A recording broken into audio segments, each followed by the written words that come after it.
¿Qué tal? Buenas noches. Bien, vamos a dar inicio a la sesión que teníamos programada para el día de hoy. Está referida al octavo pleno casatorio. Denme un minuto, por favor. Ya, a ver, ahí creo que ya se está proyectando mi pantalla. Denme un minuto que lo ponga en modo presentación para que se pueda ver mucho mejor. Sí, denme un ratito, por favor. A ver.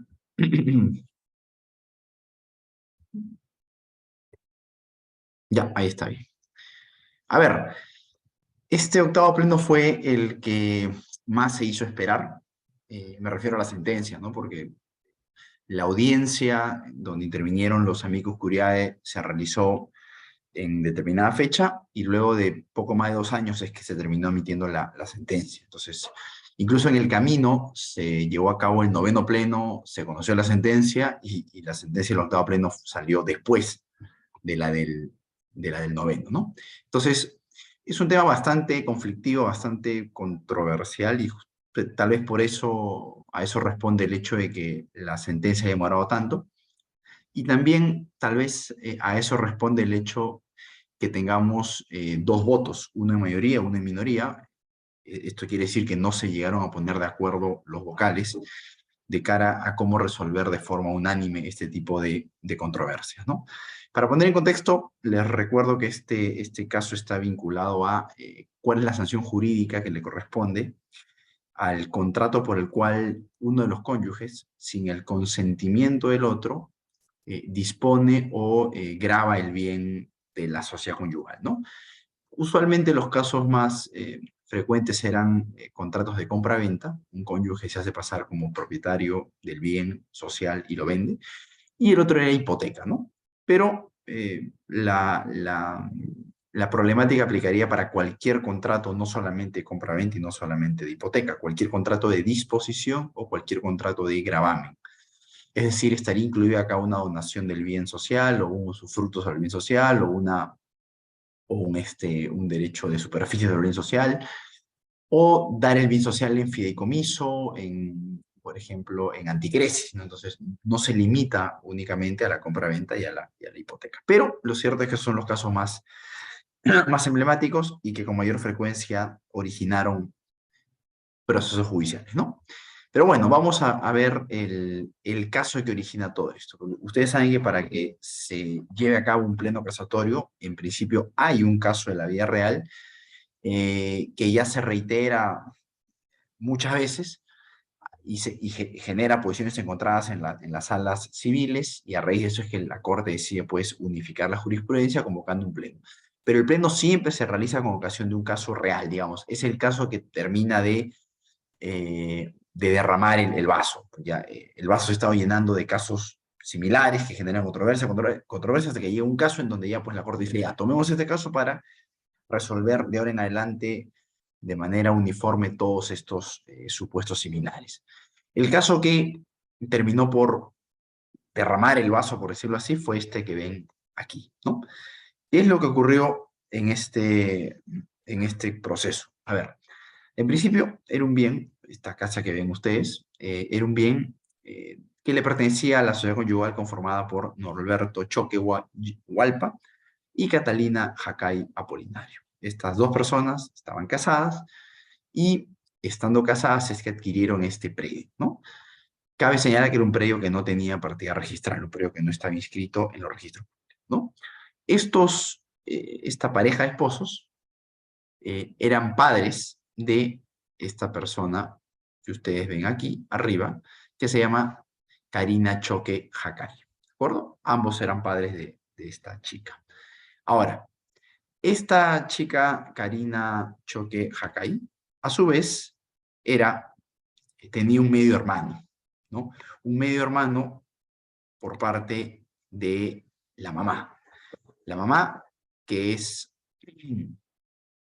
Catalina Jacay Apolinario,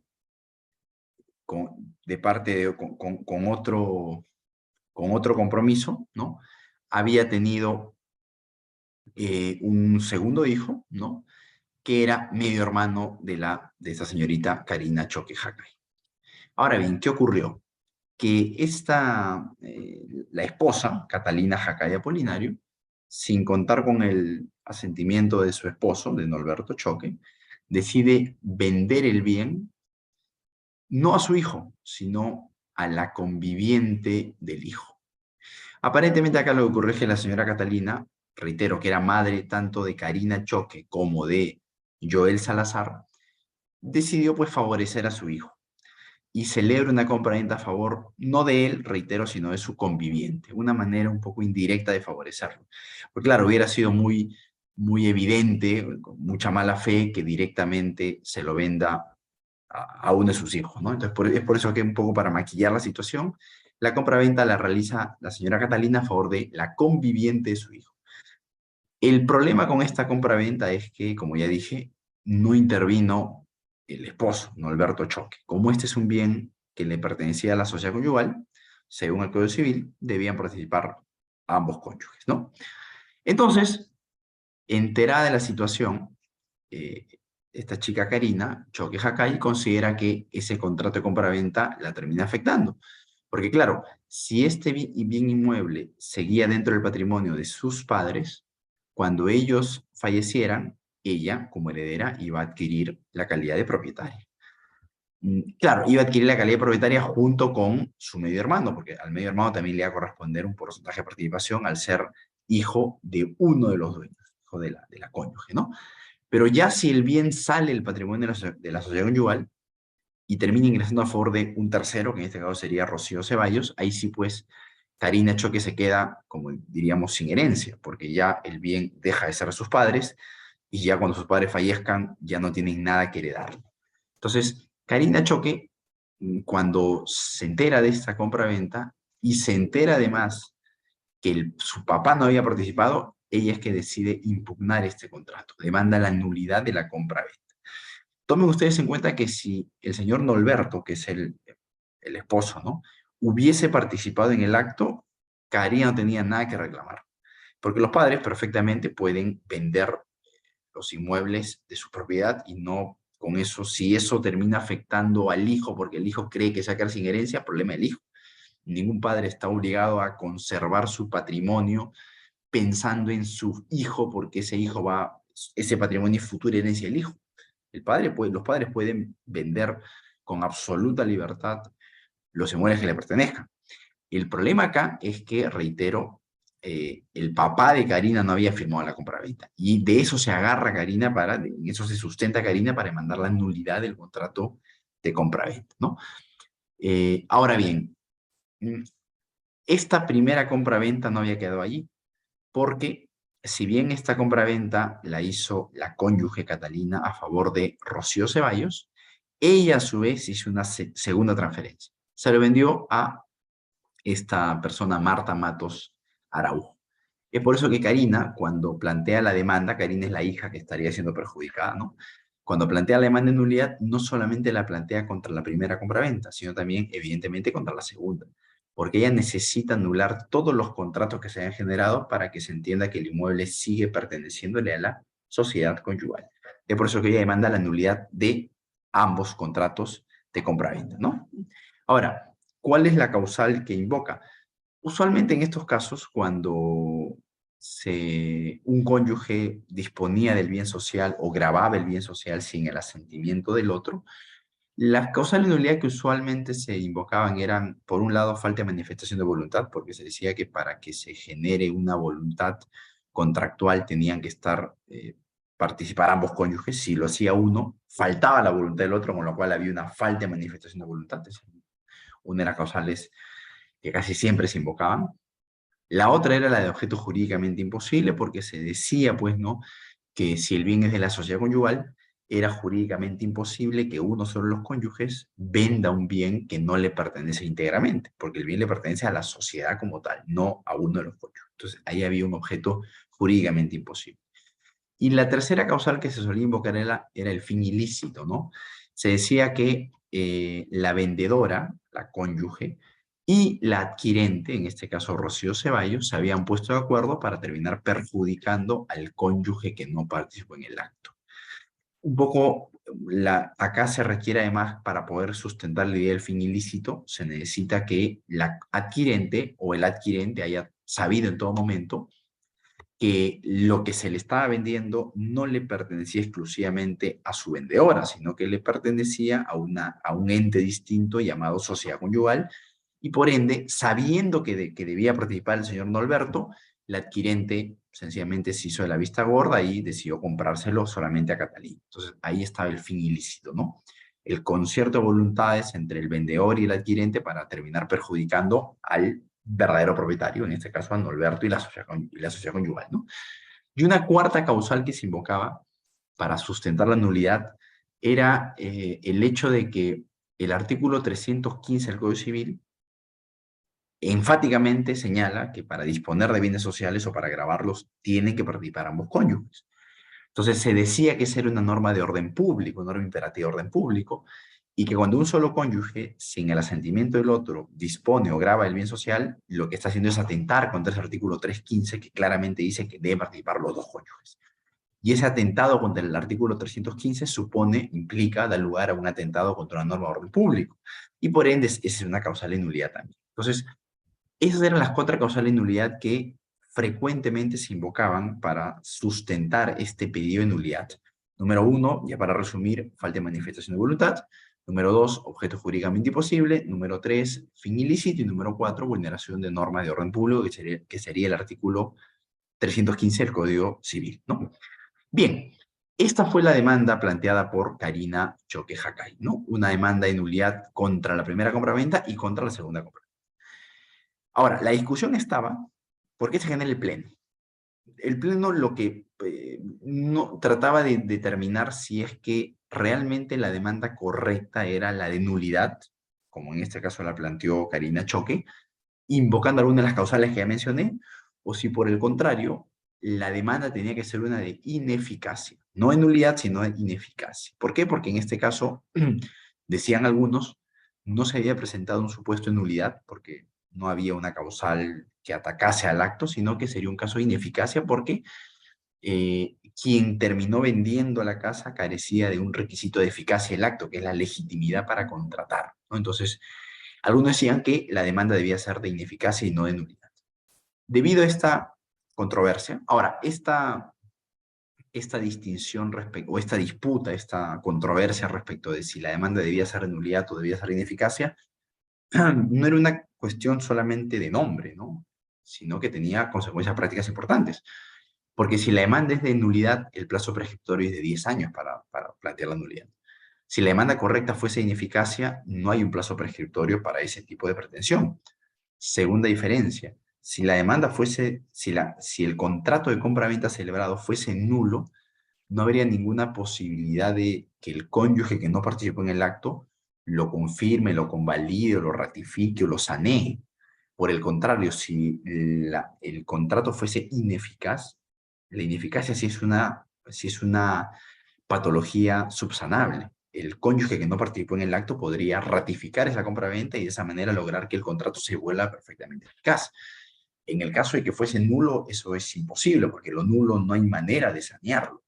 Lo que tendría que hacer en todo caso es una nueva compra-venta, ahora sí con el consentimiento de ambos cónyuges, pero eso es una cuestión ya mucho más, muy distinta de una ratificación que sí permite conservar el acto originario y subsanarlo, ¿no? Entonces, una segunda diferencia. Otra diferencia importante práctica es que la nulidad, la legitimidad para demandar la nulidad es mucho más amplia.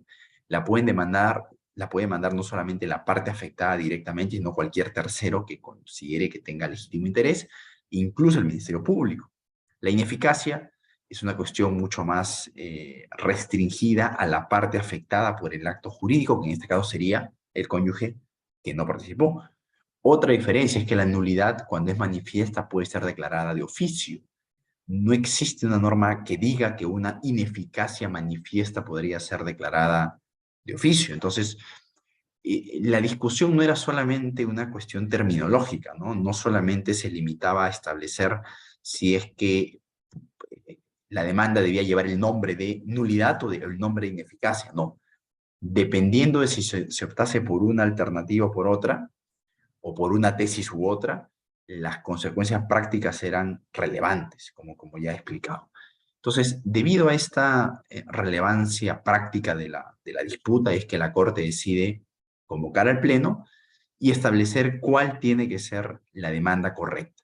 Y lo que la Corte concluyó, ¿no?, es que depende, en verdad. En algunos casos, y ahora voy a explicarlo, la demanda correcta tendrá que ser la nulidad.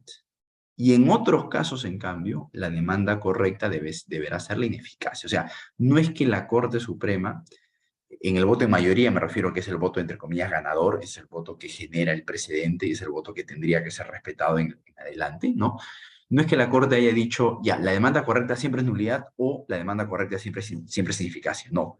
La Corte dijo, hay casos en donde la demanda correcta será nulidad y en otros casos la demanda correcta será ineficacia. ¿De qué depende? De la manera como se presente el problema. Ya eso quiero explicar ahora, ¿no? A ver, pero antes de entrar a analizar cuándo la demanda correcta será nulidad y cuándo será ineficacia, quiero hacer algunas advertencias, ¿no? A ver, en adelante, un ratito, ya. Esto ya lo he dicho, ojo que el 315, cuando dice que deben participar ambos cónyuges, no se refiere únicamente para la compra-venta o para la hipoteca, se refiere para cualquier acto de disposición. En adelante, cuando hable de disposición, eso va a incluir, ¿ya? Yo voy a decir simplemente disposición, pero entiéndase por disposición una categoría bastante amplia que va a incluir, para efectos de esta exposición, la compra-venta, en general, cualquier contrato que transfiera propiedad, en general, cualquier contrato por el cual se transfieren derechos reales y, en general, actos de gravamen. O sea, entrará compra-venta, hipoteca, donación, permuto, usufructo, todo lo que suponga constituir derechos sobre bienes sociales. Para cualquier supuesto en el cual se pretenda constituir derechos reales sobre bienes sociales, se requiere la participación de ambos cónyuges. ¿Qué más? En adelante, cuando hable del cónyuge culpable, me voy a referir a aquel que es el que celebra el acto de disposición ocultándoselo al otro, sin el consentimiento del otro. Ese es el cónyuge culpable, que lo voy a identificar como CC. Y CI va a ser el cónyuge inocente, es decir, el cónyuge que debió participar en el acto de disposición, pero no formó parte del mismo porque el cónyuge culpable actuó indebidamente a sus espaldas, ¿no? ¿Qué más? Esta discusión respecto de si la demanda correcta es de nulidad o de ineficacia aplica para cualquier tipo de bien mueble o inmueble, ¿no? Y tratándose de bienes inmuebles, para cualquier tipo de inmueble, ya sea que tenga o no tenga partida registral, ya sea que sea un inmueble rústico, urbano, ya sea que tenga una zonificación residencial, industrial, comercial, eso es irrelevante. Al margen del tipo de bien inmueble del cual estemos hablando, aplicará todo lo que vamos a señalar en adelante. No se vaya a pensar que solamente aplica para bienes inscritos y urbanos, no. Es una discusión que transversal para cualquier tipo de inmueble que le pertenezca a la sociedad conyugal, ¿no? Bien, ahora sí, vamos a ver en qué casos la demanda deberá ser de nulidad. Aquí está, vean acá. Primera forma en la que se puede presentar la vulneración del artículo 315. O sea, primera manera en la que un cónyuge puede terminar disponiendo indebidamente de un bien social sin el asentimiento de su consorte. Vean acá. La realidad dice que este bien es de los dos, cónyuge culpable, cónyuge inocente, ¿no?, que conforman la sociedad conyugal. ¿Qué ocurre? El cónyuge culpable se presenta ante un potencial comprador, que va a ser el señor A. Reitero, voy a trabajar con la compra-venta porque es el caso más usual, más estándar, pero aplica por igual para donación, usufructo, hipoteca, lo que sea, ¿no? Ya, pero hablemos de compra-venta. Este cónyuge culpable se presenta ante este potencial comprador como si fuese el único propietario del bien.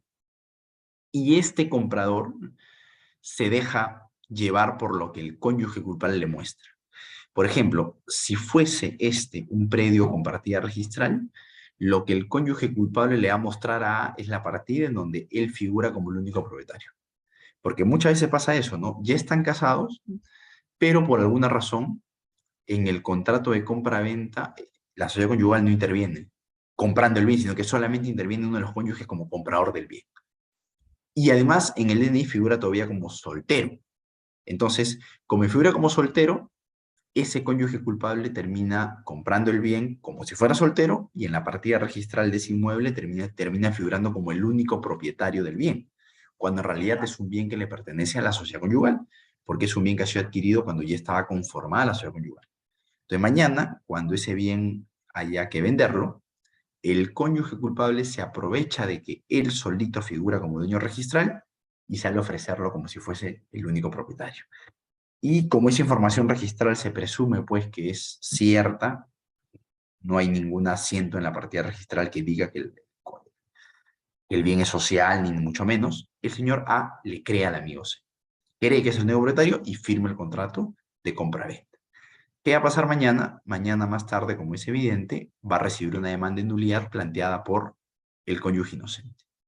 En este escenario, en este supuesto, cuando el cónyuge culpable se hace pasar como el único propietario, pese a que el bien es social, la Corte ha dicho, en este caso, la demanda que debe plantear el cónyuge inocente contra este acto de disposición es una demanda de nulidad. En este escenario, la demanda correcta es nulidad. Ahora, ¿qué consecuencias genera que este acto de compra-venta sea nulo?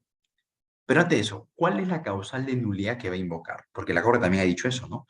Recuerden ustedes al inicio que yo les decía que habían 4 causales que se solían invocar para sustentar el pedido de nulidad. Falta de manifestación de voluntad, objeto jurídicamente imposible, fin ilícito y vulneración de norma de orden público.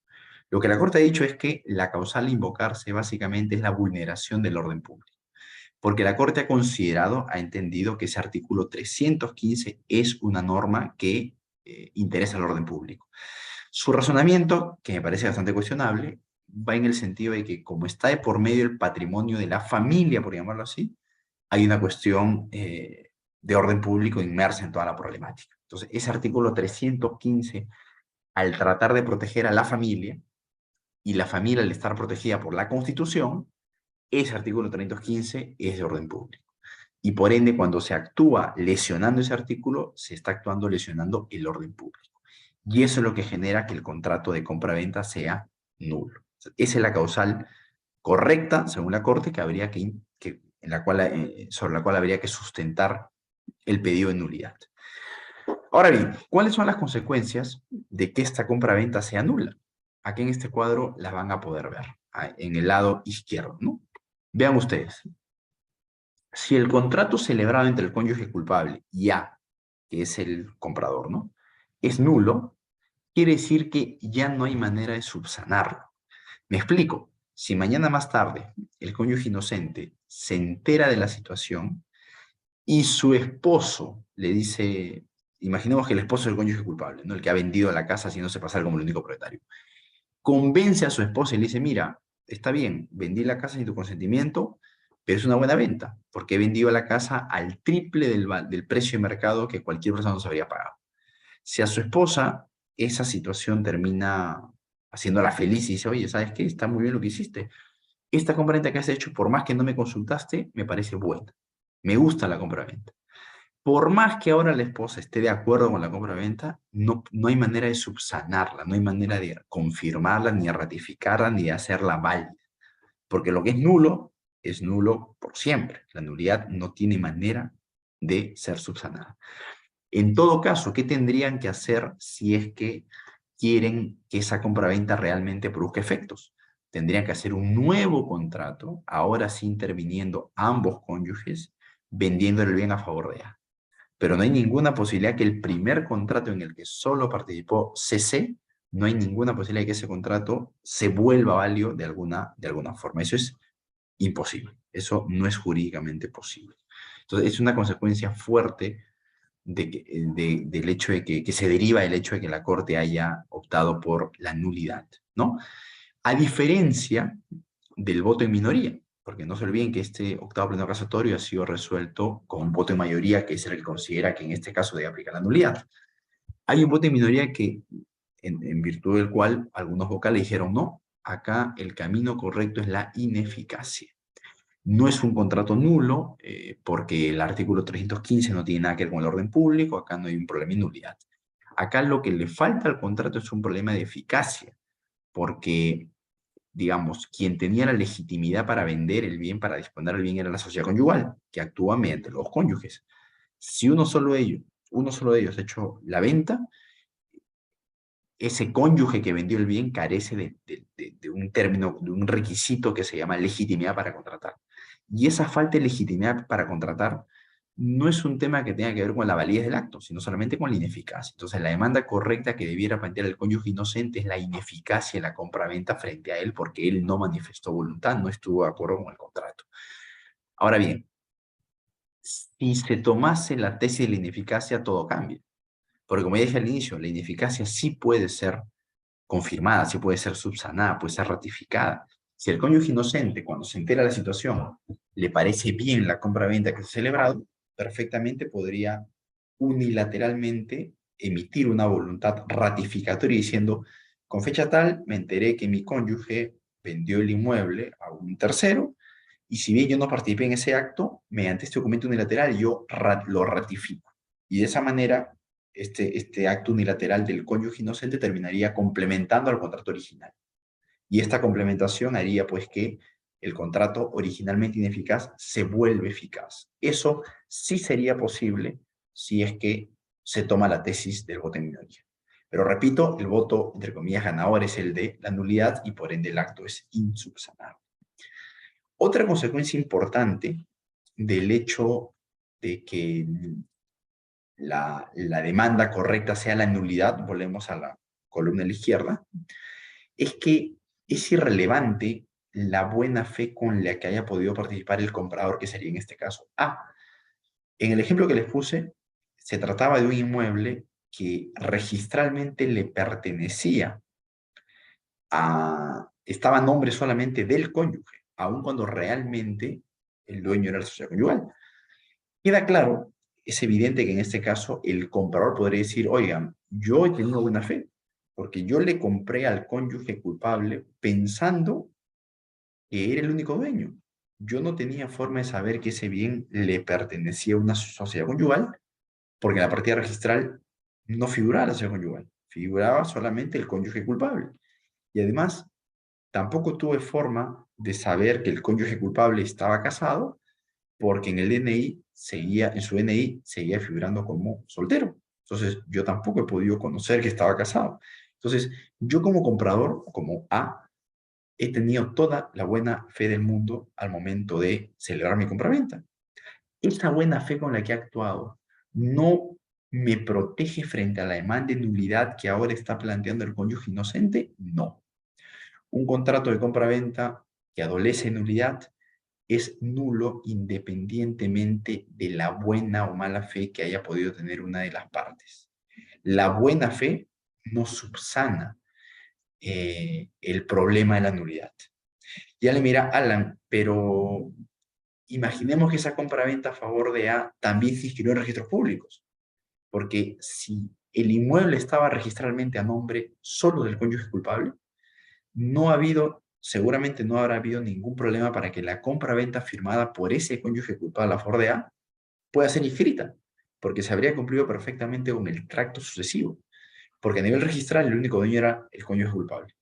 Y si se presenta una compra-venta firmada por ese cónyuge culpable a favor de A, se inscribe sin ningún problema. La inscripción tampoco hace que la nulidad desaparezca. Si el contrato civilmente es nulo, seguirá siendo nulo al margen de la buena fe del comprador y al margen de que ese contrato haya podido ser inscrito. No hay nada que pueda subsanar este problema de nulidad. Entonces, es una segunda consecuencia importante. Asumiendo la tesis de la nulidad, la buena fe del comprador es irrelevante. Igual la nulidad lo va a terminar afectando. Lo único que le quedaría a este comprador sería, una vez que se declare nulo su contrato y que él tenga que devolver el inmueble, solamente le tocará accionar contra su vendedor, que vendría a ser el cónyuge culpable, pidiéndole que le restituya el precio pagado, ¿no? Es una segunda consecuencia de la nulidad. Tercera consecuencia de la nulidad. El hecho de que el cónyuge inocente ¿no? El que no participó en la compra-venta y que ahora demanda la nulidad, haya tenido la culpa de todo este problema, también es irrelevante. No digamos que ha tenido la culpa, digamos que fue poco diligente, ¿no? Porque en el ejemplo con el que estamos trabajando, el cónyuge inocente permitió que su cónyuge, el culpable, no cambiase su estatus en el DNI. Permitió que siguiese figurando como soltero. Segunda negligencia. Permitió que ese cónyuge culpable intervenga en el contrato por el cual compraron la casa, permitió que él intervenga solito.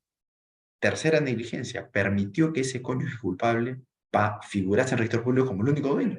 O sea, el cónyuge inocente no se preocupó por tratar de figurar a nivel registral como propietario. Generó todo el escenario idóneo para que el cónyuge culpable se pueda aprovechar de esa situación y pueda mostrarse ante terceros como el único propietario.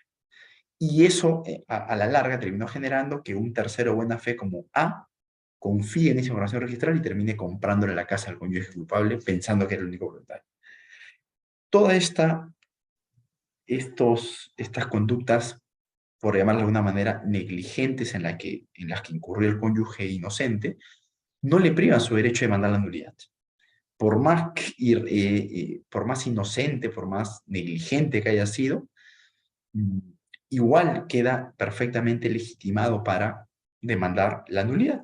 Como ya lo he dicho, la nulidad es un remedio tan fuerte que no escatima respecto de si alguien fue o no negligente. Basta que se configure la causal de nulidad para que se pueda demandar la nulidad al margen de cuán precavido o cuán tonto o cuán diligente o cuán negligente fue el sujeto afectado. En este caso, el cónyuge inocente. Una cuarta consecuencia del hecho de que la demanda correcta sea la nulidad, ¿no? De que el contrato de compraventa sea nulo, es que incluso el cónyuge culpable, el que vendió el inmueble, incluso él podría perfectamente demandar la nulidad.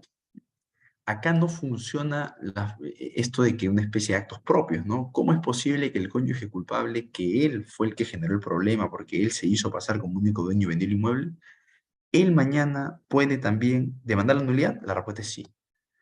Contra la nulidad no restringe el derecho a demandar la nulidad el hecho de que el propio cónyuge culpable haya sido el artífice de toda la problemática. No aplica acá esta especie de actos propios. Uno sí puede ir contra sus propios actos si lo que va a hacer es demandar la nulidad de un contrato. Todo está diseñado para que la nulidad, un contrato nulo, sea intolerable. A tal punto es intolerable que puede demandar la nulidad el propio causante del problema o el propio cónyuge que contribuyó al problema. La nulidad la puede plantear el cónyuge inocente por más negligente que haya sido, o la puede plantear el cónyuge culpable por más que él haya sido el que en un primer momento se hizo pasar como único dueño y terminó generando todo el problema. Entonces, no hay ninguna restricción en este aspecto para poder demandar la nulidad, ¿no? Una última consecuencia del hecho que el contrato sea nulo es el plazo prescriptorio. Como ya señalé al inicio, si el vicio que afecta al contrato es la nulidad, hay un plazo de 10 años para que ya sea el cónyuge inocente o el culpable, planteen esta pretensión de nulidad del contrato de compra-venta, ¿no? Un poco, esas son las consecuencias. Pero hay una más. Noten ustedes que, ya que la buena fe del comprador, del señor A, vamos acá al esquemita, ¿no? Del amigo A, ya que la buena fe de él es irrelevante, ya que no hay manera de salvar a su contrato de compra-venta, salvo que se celebre un nuevo contrato y ahora sí con la voluntad del cónyuge inocente y con el cónyuge culpable, pero dejemos a un lado esa posibilidad, ¿no? Ya que no hay nada que pueda salvar al contrato de CC y el amigo A, ¿cuál podría ser un camino para que A pueda quedarse con la casa? Lo único que se me ocurre es que el amigo A pueda, gracias a la compra-venta que celebró, haya logrado tomar posesión del inmueble y él haya logrado consumar el tiempo de posesión necesario para convertirse en dueño por usucapio, o sea, por prescripción adquisitiva y dominio. Si ese fuese el caso, ahí sí A podría conservar la casa consigo, porque ya él se habría convertido en dueño no por el contrato de compra-venta, que fue nulo, sino por la prescripción misma, por el hecho de que él estaba poseyendo el bien luego de 10 años de manera pública, pacífica, continua y como propietario, ¿no? Ahora, ¿pero a dónde quiero llegar? Alguien podría decirme, Alan, ok, pero para que el amigo A pueda consumar los 10 años de posesión necesarios para usucapir, ¿no? Él tiene que estar directamente metido en el bien 10 años. El amigo A no podría sumar a su favor, pensando en una eventual prescripción, ¿no? No podría sumar a su favor el tiempo de posesión que ya había acumulado el cónyuge culpable viviendo en esa casa, porque existe lo que se llama la suma en plazos posesorios, ¿no? Una persona para adquirir la propiedad por usucapión no necesita él mismo estar 10 años él metido en el bien. Él puede, para simplificar esto, él puede apropiarse del tiempo de posesión de la persona que le entregó el bien. Si la persona que a mí me vende la casa había estado poseyendo por 6 años, por ejemplo, y era un usurpador, pero era un invasor, pero ya había estado 6 años en el bien, cuando él me entrega la posesión, yo puedo apropiarme esos 6 años, cosa que a mí solamente me faltan 4 para terminar de consumar los 10 años. Esa es la famosa suma de plazos posesorios. O sea, acá podríamos plantearnos esa pregunta, ¿no? A no podría adicionar a su favor el tiempo de posesión que ya había venido ejerciendo CC para esa manera no tener que estar él directamente 10 años en el bien. La respuesta es no. ¿Por qué A no puede sumar el tiempo de posesión del cónyuge culpable? Porque para que se pueda dar la suma de plazos posesorios, se necesita que entre el transferente, CC, y el adquirente, el amigo A, hay un contrato de transferencia por lo menos válido. Así no sea eficaz, pero por lo menos que sea válido. Y lamentablemente para el amigo A, ya la Corte ha dicho que este contrato de compra-venta celebrado con el cónyuge culpable es nulo. Al ser nulo, es inválido. Y al ser inválido, no sirve para sumar plazos posesorios. Entonces, lamentablemente para solamente le queda él mismo estar metido en el bien 10 años para de esa manera poder argumentar que su derecho de propiedad no ha nacido de la compra-venta, que reitero, es nula, sino que ha nacido de la prescripción adquisitiva de dominio. Bueno, estas son las consecuencias que se han derivado de la decisión adoptada por la Corte. Cuando el contrato de compra-venta se celebra, o mejor dicho, cuando se atenta contra el artículo 315 de esta manera, un cónyuge culpable que se hace pasar como único propietario, cuando es este el modo en el que se atenta contra el artículo 315, el acto de exposición es nulo. ¿Y qué consecuencias se derivan de que sea nulo? Todo lo que hemos visto hace un momento y que está listado en la columna de la izquierda.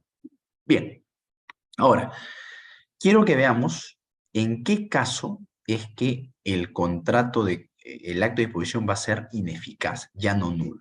Porque recuerden ustedes que hemos dicho que para la Corte, en unos casos el acto es nulo y en otros casos es ineficaz. Vamos a ver ahora el segundo supuesto, ¿no? ¿Qué tiene que pasar para que la compraventa adolezca de ineficacia y ya no de nulidad? Vean ustedes. Eh, Tendría que darse la siguiente situación. Como siempre, la realidad es que cónyuge culpable y cónyuge inocente, los dos son los propietarios del inmueble, ¿no? Pero ¿qué ocurre? El cónyuge culpable, cuando se haga vender el bien, ya no es, como en el caso anterior, que se muestra como el único propietario. No, el cónyuge culpable, frente al comprador, reconoce que el bien que está vendiendo es un bien social. Le hace saber al adquirente que el bien no le pertenece a él, sino que le pertenece a la sociedad conyugal que él conforma con su consorte. Sin embargo, acá viene el tema, el cónyuge culpable lo que sí le hace creer es que tiene un poder que su cónyuge le ha otorgado para que él pueda unilateralmente disponer del bien. Es aquí donde se presenta el problema. Realmente el cónyuge culpable no tiene ningún poder otorgado por el cónyuge inocente. Y no tiene ningún poder, ya sea porque el cónyuge inocente nunca le dio el poder, o ya sea porque sí se lo dio en algún momento, pero ya se lo revocó, o ya sea porque tiene un poder vigente, pero es un poder para alquilar tal vez, o es un poder para hacer trámites administrativos. No es un poder para que el cónyuge culpable venda el bien. Entonces, cuando el cónyuge culpable vulnera el artículo 315, ya no atribuyéndose la condición de exclusivo propietario, como en el caso 1, sino atribuyéndose indebidamente el estatus, la condición de apoderado del cónyuge inocente, si la compraventa se da así, en este caso la sanción para este contrato ya no va a ser la nulidad, sino va a ser la ineficacia. ¿Y por qué la ineficacia? Porque estaríamos ante un escenario de falsa representación.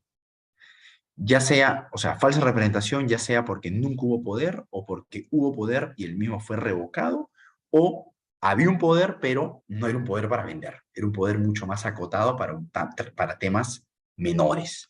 Es en este escenario en donde la sanción que le corresponderá a ese contrato será la ineficacia. ¿Y cuál es el sustento normativo de eso? El artículo 161.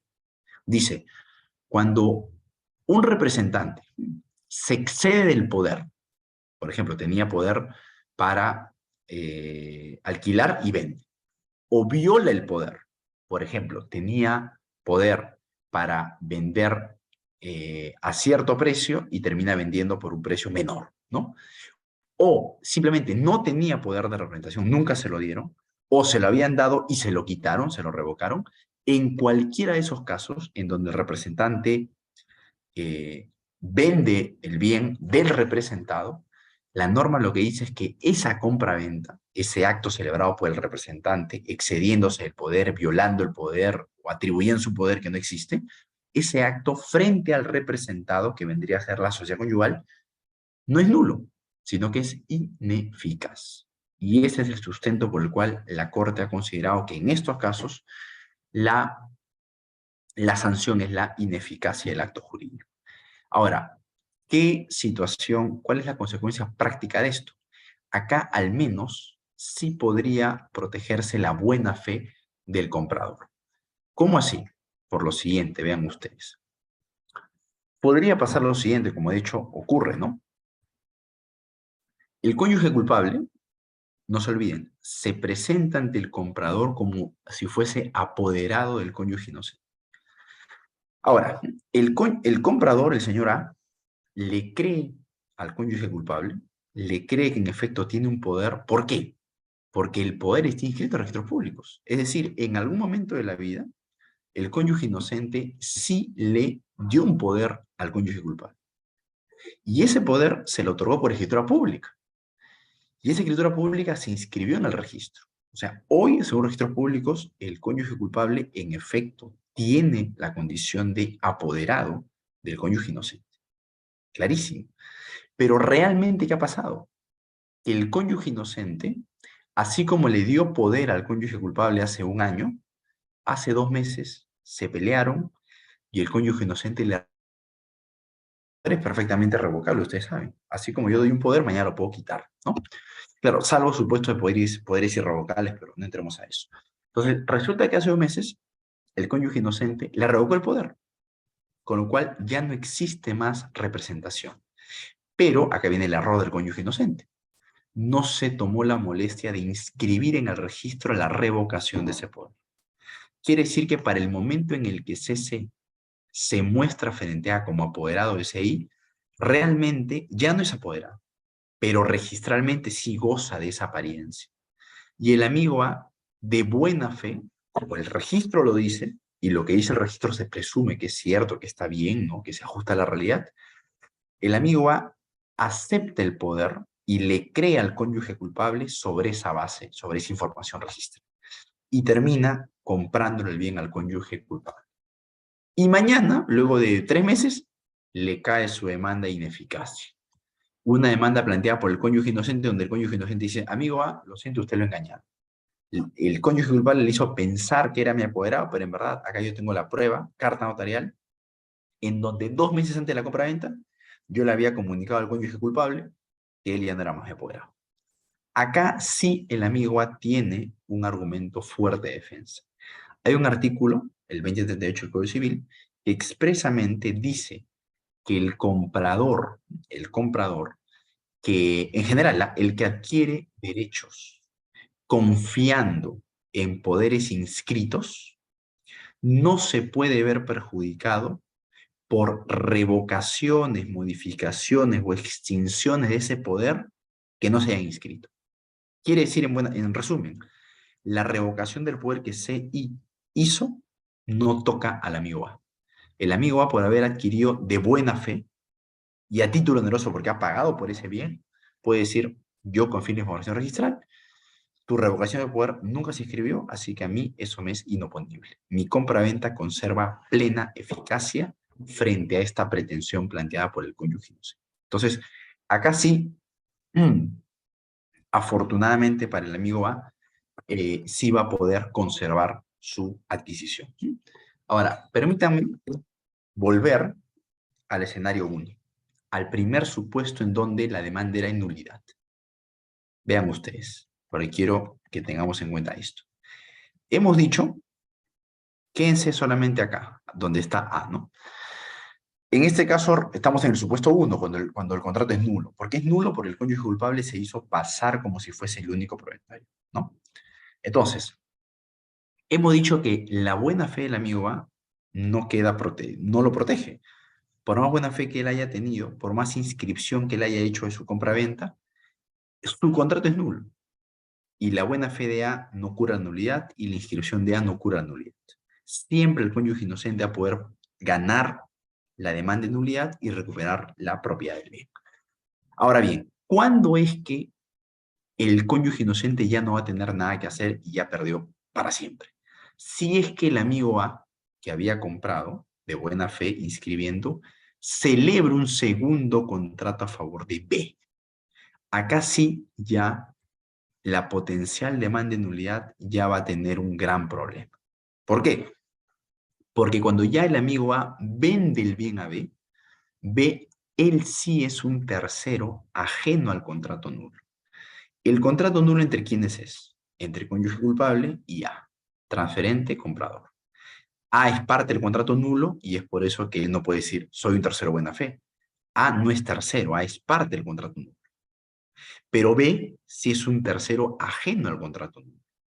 Y sí existe una norma que expresamente protege a B, que es el artículo 2014. El artículo 2014, que es justamente el que consagra la fe pública registral, lo que dice es que si B adquiere derechos de quien aparecía en el registro como propietario, adquiere derechos de A, no se ve afectado si mañana más tarde, no se ve afectado si mañana más tarde el derecho de propiedad de A termina viniéndose abajo. ¿Por qué se vendría abajo el derecho de propiedad de A? Por la demanda de nulidad que C iba a plantear. O sea, si CI plantea la demanda de nulidad, va a lograr afectar solamente el contrato de CC y A.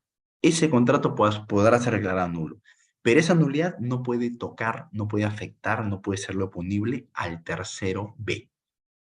Por más que el contrato esté acá, se declare nulo judicialmente, la adquisición de B va a quedar inmune, va a quedar incólume, porque B va a defenderse invocando justamente la fe pública registral.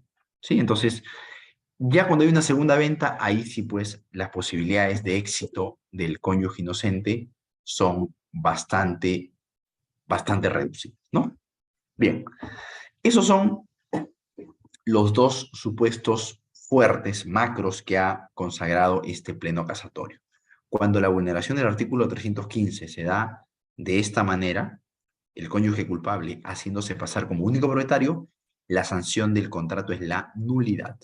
Por el contrario, cuando la vulneración del artículo 315 se da de esta manera, o sea, el cónyuge culpable ya no haciéndose pasar como único dueño, sino haciéndose pasar como apoderado del cónyuge, de su otro cónyuge, pero reconociendo que es un bien social. ¿Ah? Acá él no dice que es un único dueño, él dice, el bien es social, sí, pero soy apoderado del cónyuge inocente. Cuando la mentira se da a ese nivel, la causal o el vicio que afecta a la compra-venta ya no va a ser la nulidad, sino va a ser la ineficacia. Bien, y ya para cerrar, vamos con el tercer precedente importante. La Corte ha dicho que también es posible que el cónyuge inocente demande la acción reivindicatoria. ¿Para qué? Para recuperar la posesión del inmueble que ha sido indebidamente vendido a favor del adquirente. Ahora, esta acción reivindicatoria en verdad no, para comenzar, solamente va a ser útil, solamente va a tener relevancia si es que el comprador A hubiese recibido la posesión del bien. Porque, a ver, denme, por favor, 10 segundos que voy a tener un poquito de agua, ¿sí?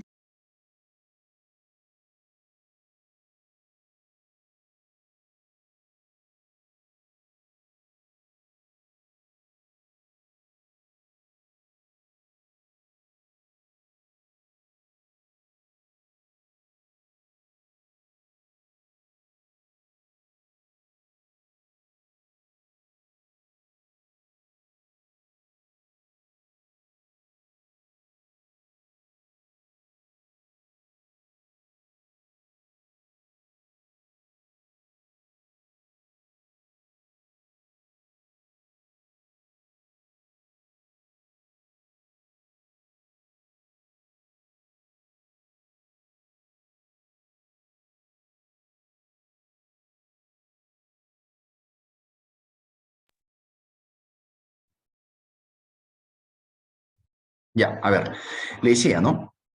Ustedes saben que la acción reivindicatoria se plantea para recuperar la posesión de un inmueble, ¿correcto? Entonces, si el demandante está en posesión del bien, la acción reivindicatoria no tiene ningún sentido, es algo absurdo. Un propietario plantea acción reivindicatoria cuando la posesión la tiene un tercero, y es contra ese tercero, no propietario, contra quien se plantea la acción reivindicatoria. Entonces, imaginemos que se produce el problema, ¿no? El cónyuge culpable vulnera el artículo 315 de cualquiera de las dos formas que ya hemos visto. Vende el bien, ya sea haciéndose pasar como único dueño, con lo cual el contrato sería nulo, o vende el bien reconociendo ante el comprador que el bien es social, pero haciéndose pasar como apoderado del cónyuge inocente. No importa de qué manera se vulnera el artículo 315. Para los dos casos explica. Pero el amigo A, el comprador, no recibe la posesión. El bien sigue estando en posesión de la sociedad conyugal. La sociedad conyugal, cónyuge culpable, cónyuge inocente, siguen habitando el inmueble. En este caso, no se genera la alternativa para que el cónyuge inocente, enterado de lo que ha pasado, plantee acción reivindicatoria, porque él está en posesión del bien, junto con su esposa. O sea, no necesita plantear acción reivindicatoria. Si lo que le incomoda es el contrato que ha celebrado el cónyuge culpable, lo que tendrá que hacer es demandar o bien la nulidad, supuesto uno, o bien la ineficacia, dependiendo de cómo se ha dado la compra-venta. Acá termina sobrando el remedio de la acción reivindicatoria. ¿Cuándo sí es importante? ¿Cuándo sí funciona la acción reivindicatoria? Si es que el amigo A, el comprador, aquí está, si hubiese recibido la posesión, ¿no? Ahora, pero incluso si el amigo A hubiese recibido la posesión y estuviese habitando el inmueble, no necesariamente la acción reivindicatoria va a ser útil. Porque, a ver, yo soy el cónyuge inocente, ¿sí? Y me entero que mi esposa ha vendido el inmueble haciéndose pasar como única propietaria. O sea, estamos en el supuesto 1, la primera forma en la que se vulnera el artículo 315. Yo puedo perfectamente demandar la nulidad del contrato de compra-venta y accesoriamente pedir la restitución de la posesión. O sea, voy a lograr recuperar la posesión gracias a que el contrato de compra-venta firmado por mi esposa con A va a ser declarado nulo. Va a ser una consecuencia de la nulidad de la compra-venta. No estoy necesitando de la acción reivindicatoria para lograr recuperar posesión. Entonces, no la necesito. Planteo nulidad y de manera accesoria pido la restitución de la posesión. Porque claro, si el contrato de A es nulo, no hay ningún sustento jurídico para que A siga en posesión del bien. Tiene que devolverlo. Ahora, si yo, cónyuge inocente, me entero que mi esposa ha vendido el bien, ya no haciéndose pasar como dueña, sino haciéndose pasar como mi apoderada, supuesto 2, la segunda forma en la que se vulnera el artículo 315, yo perfectamente plantearé la ineficacia de la compraventa y nuevamente, como pretensión accesoria, plantearé la restitución de la posesión. Nuevamente, no necesito la acción reivindicatoria. Yo planteo la ineficacia y la recuperación de la posesión la lograré como un remedio accesorio a la demanda de ineficacia. Entonces, la acción reivindicatoria termina sobrando. Ustedes me dirán, Alan, pero entonces, si siempre es posible pedir la restitución de la posesión como un pedido accesorio, ya sea de la nulidad o de la ineficacia, ¿para qué sirve la acción reivindicatoria? Va a servir, y acá viene su utilidad, si es que el plazo prescriptorio para demandar la nulidad del contrato, vean arriba, ya hubiera pasado. Porque claro, yo tengo un plazo para demandar la nulidad, 10 años. Si ya pasaron 12 años, ya no tiene sentido que plantee la nulidad y accesoriamente pida la restitución, porque el demandado, que es el comprador A, no va a ser tonto. Evidentemente, pues se va a defender invocando la prescripción instintiva. Tu demanda está fuera del plazo y frito. Ya no es posible la demanda de nulidad. ¿Cómo recupero posesión? Ahí sí podría plantear acción reivindicatoria, porque la acción reivindicatoria es imprescriptible. Ahí asume protagonismo la acción reivindicatoria.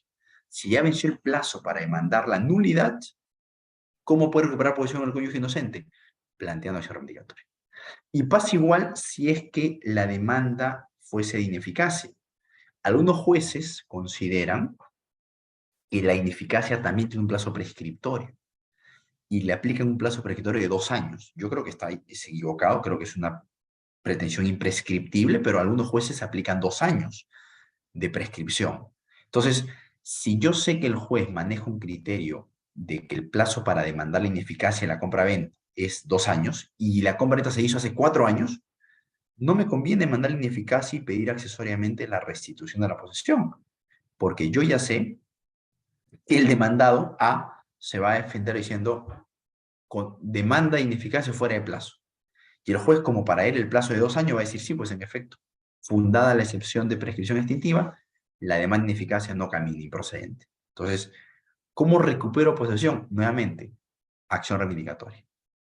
Como ya se me venció el plazo para demandar la ineficacia, simplemente planteo acción reivindicatoria.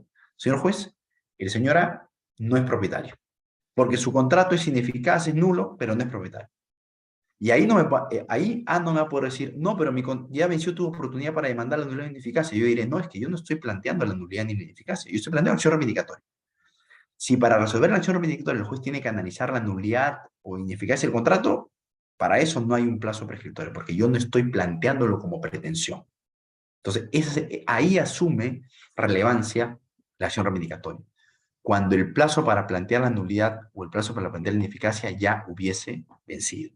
Ahora, cierro con esto. Esto no quiere decir, esto no significa que como la acción reivindicatoria es imprescriptible, siempre el cónyuge inocente la va a poder ganar. No, porque frente a la acción reivindicatoria, ¿qué podría argumentar el amigo A? Imaginen ustedes que no hay ninguna duda que la compra-venta del cónyuge culpable para A fue nula, porque no hay ninguna duda que el bien era social. Está perfectamente acreditado. Mi esposa y yo nos casamos en el 2015, ¿de acuerdo? Compramos ese inmueble el 2018, con lo cual fue un bien social. Y en 2021, mi esposa vende ella solita el inmueble. No hay ninguna duda que está vendiendo un bien social unilateralmente. No hay ninguna duda que se está vulnerando el artículo 315. No hay ninguna duda, siguiendo al Pleno, que es un contrato nulo por vulneración del orden público. No hay ninguna duda, ¿ya? Pero ¿qué ocurre? Yo me entero, yo dejo pasar el tiempo y no planteo la demanda de nulidad dentro de los 10 años. Han pasado 12 años. Y yo digo, yo cónyuge inocente digo, bueno, ya se me pasó el plazo para mandar la nulidad. Digamos, puedo plantearlo igual, pero corro el riesgo de que el comprador invoque excepción de prescripción extintiva. Entonces, digo, bueno, pero tengo la acción reivindicatoria, es imprescriptible, la voy a plantear. ¿Voy a ganar? No necesariamente, Porque yo plantearé la acción reivindicatoria, ¿y cuál es mi riesgo acá? El comprador se defiende diciendo: un momento, el dueño soy yo, o sea, A, que A diga que él es el dueño. ¿Por qué como que dueño? Si su contrato es claramente nulo, es que lo que él va a decir es: soy dueño no por mi contrato, sino por el plazo prescriptorio, el plazo de usucapión. Si ya logra probar que ha estado poseyendo el bien, él directamente, 10 años de forma pública, pacífica, continua y como propietario, ese argumento de la prescripción es el que él va a levantar contra mi demanda de nulidad. Perdón, contra mi demanda de acción reivindicatoria. Y ahí sí, la acción reivindicatoria va a venirse abajo. Porque, ojo, es cierto, la acción reivindicatoria se puede plantear en cualquier momento, luego de 20 años, 30 años, 60 años. Es imprescriptible. Pero si el poseedor demandado acredita haber cumplido con el plazo de la usucapión, ahí sí la acción reivindicatoria se viene abajo. Y es más, y si cierro con esto, ¿de qué manera tendría que ser planteada esta defensa del amigo A? Hay un pleno, no es un pleno casatorio, es un pleno nacional civil, que ha establecido que cuando el demandado por acción reivindicatoria quiere defenderse invocando la prescripción adquisitiva, debe plantearlo como reconvención. O sea, no solamente debe contestar la demanda de acción reivindicatoria, sino que tiene que contrademandar. Frente a la demanda de acción reivindicatoria, él reconviene planteando la prescripción adquisitiva, para que así, en un solo proceso, se determine ahí mismo quién es el dueño oficial, el dueño definitivo. Entonces, el cónyuge inocente tiene siempre una alternativa, además del remedio de la nulidad o la ineficacia. Si el cónyuge culpable vendió el inmueble de la manera 1, o sea, haciéndose pasar como único dueño, ¿cuál es el remedio? Nulidad del contrato de compraventa. Si te venció el plazo prescriptorio para demandar la nulidad, ¿cuál es el remedio? Acción reivindicatoria. ¿Vas a ganar? No necesariamente, porque el demandado podrá plantear su usucapión. Segundo escenario, segunda forma en la que el cónyuge culpable vende el bien, haciéndose pasar como apoderado. ¿Cuál es el remedio ahí que tiene el cónyuge inocente? Demanda de ineficacia. Esa es la principal. Si ya se te venció el plazo prescriptorio, porque para algunos jueces son 2 años, ¿cuál es su accesoria? ¿Cuál es tu alternativa? Acción reivindicatoria. ¿Vas a ganarla? No, no necesariamente. Porque si bien es imprescriptible, el demandado podría argumentar que ya, el comprador en este caso, podría argumentar que ya cumplió con la usucapión. Entonces, no hay un remedio, no hay un solo remedio para el cónyuge inocente.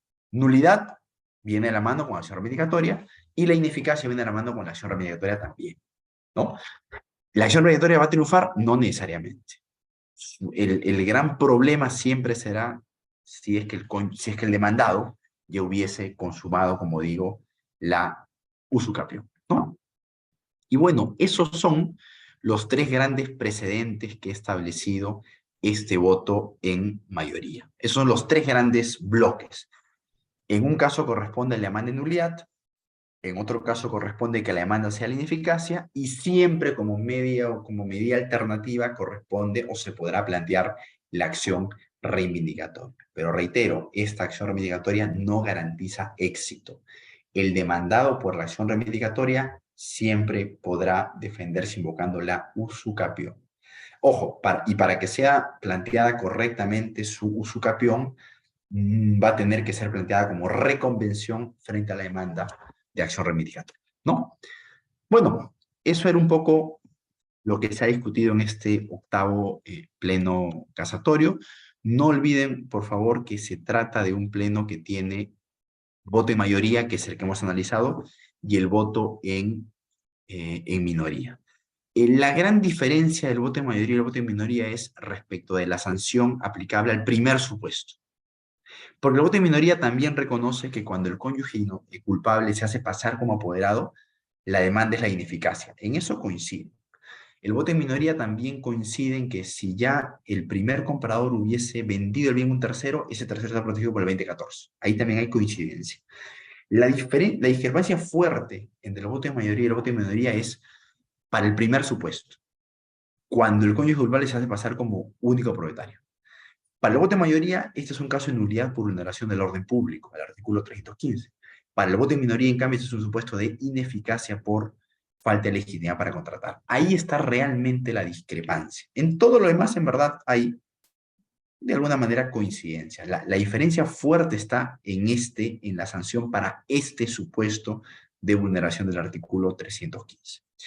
Bien, eso es lo que quería compartir con ustedes y nada, si tuvieran alguna pregunta, duda, comentario, encantado de absolver. Sí, doctor, buenas noches. Ruth Rodríguez, ¿me escucha? Sí. Doctor, una pregunta, bueno, dos preguntas, una referente a esta clase y otra a la anterior que, bueno, quise preguntarle, pero ya no le pregunté. Doctor, ¿qué pasa en el caso de que, digamos, dos parejas, digamos, dos cónyuges, ¿no? Esposos, pero por razones de repente de violencia que ha tenido la cónyuge, pues se decide separar o alejar y compra bienes, digamos una casa, dos casas, pero no existe el documento de divorcio en sí. Si vemos, están casados, pero la esposa ha sobresalido sola, ya compra sus bienes sola. Y ahora ella, de repente, ¿no? Ella dice pues que esos bienes que ha comprado es para su vejez. ¿Y cómo ella demostraría de que esos bienes lo ha adquirido sola? Porque ya están separados un promedio de 8 años. Esa es la primera pregunta. Y la otra pregunta es referente a la clase anterior. ¿Qué pasa si yo he realizado una compra-venta de un bien de segundo uso, pero no he pedido, o sea, ha habido un compromiso de pago, está legalizado notarialmente, pero no he pedido la garantía de un pagaré o de un bien, o no he hipotecado nada, porque el promedio aproximadamente de 5,000 soles, pero ¿qué puedo hacer? Pero cuando se busca en registros, esa persona, claro, tiene su casa, tiene su carro, pero no está registrado con su nombre, solo que está registrado su esposa, pero no está con su nombre, pero tiene un negocio. ¿Es posible plantear una medida cautelar frente a ese negocio? ¿O qué posibilidades hay de recuperar ese dinero? ¿O ya está perdido porque no hay garantía de ese dinero que se ha cometido el pago? Esas serían las dos preguntas. Sí, correcto. Si empiezo por la primera, a ver, si técnicamente la pareja no está divorciada, no se ha extinguido el régimen de sociedades gananciales. Con lo cual, lamentablemente para la persona que compró los bienes, esos bienes, al margen de que hayan sido comprados con dinero propio de la cónyuge, siguen siendo bienes sociales. Para que, si está vigente el régimen, el matrimonio, está vigente el régimen de sociedades gananciales, la regla es que todo lo que se adquiere va a ser de la sociedad conyugal, salvo supuestos muy específicos en donde el bien puede ser propio, por ejemplo, una herencia que se reciba. Ese tipo de bienes sí van a ser exclusivos de la cónyuge. Pero si los ha comprado con dinero al margen, independientemente de que sea dinero propio, ese bien se presume social. Entonces, ahí va a tener un problema la cónyuge, ¿no? Y respecto a la segunda pregunta, Sí, siempre es doctor, disculpe, posible. Sí, por más que tenga un documento que haya sufrido de violencia o tenga un documento por la fiscalía es, de es separación de... irrelevante. La denuncia fiscal, un proceso judicial en trámite entre los cónyuges no extingue el matrimonio. Si mientras no haya divorcio, la sociedad conyugal sigue vigente. No se extingue porque hay un proceso judicial de violencia o lo que fuere. Tiene que haber un divorcio formal para que se extinga la sociedad de gananciales, ¿no? Y respecto de la siguiente pregunta, siempre es posible que un acreedor tenga o no tenga una garantía, o tenga o no tenga un pagaré, una letra de cambio, un título de valor a su favor, siempre puede pedir el embargo de los bienes de la persona que le debe dinero. El tema es que encuentre bienes en el patrimonio de esta persona. Si encuentra bienes, enhorabuena, podrá embargarlos, pero tendrá que acreditar que en efecto existe la deuda. Que por lo menos ante el juez tendrá que probar que la persona le debe dinero. Si no tiene un pagaré o una letra de cambio, por lo menos pues, deberá probar la deuda con el contrato de préstamo respectivo, ¿no? Sí, o sea, hay un contrato de compra-venta, ese contrato, Correcto. pero ahí, ajá. Con ese contrato podrá probar que existe la deuda y tendrá pues que pedir el embargo de los bienes que tenga a su nombre el deudor, ¿Se ¿no? puede plantear una medida cautelar para el embargo ahí? Justamente el embargo es una medida cautelar, claro. Gracias, doctor. Muchas gracias. A usted muchas gracias. Bueno, doctora, ¿alguna pregunta final para nuestro ponente? Doctor Alan, no hay ni una pregunta. Estimados doctores, como todo tiene su final, damos por culminado el diplomado especializado en los plenos casatorios civiles. Agradecemos la participación del doctor Alan Pasco Arauco y a cada uno de ustedes por su participación, dedicación y profesionalismo en este diplomado especializado. Muchas gracias por su confianza y doy por concluida la sesión de hoy. Doctor Alan, una vez más, muchas gracias. Mis eternos agradecimientos a usted y a cada uno de ustedes. Gracias. Muchas gracias. Hasta luego.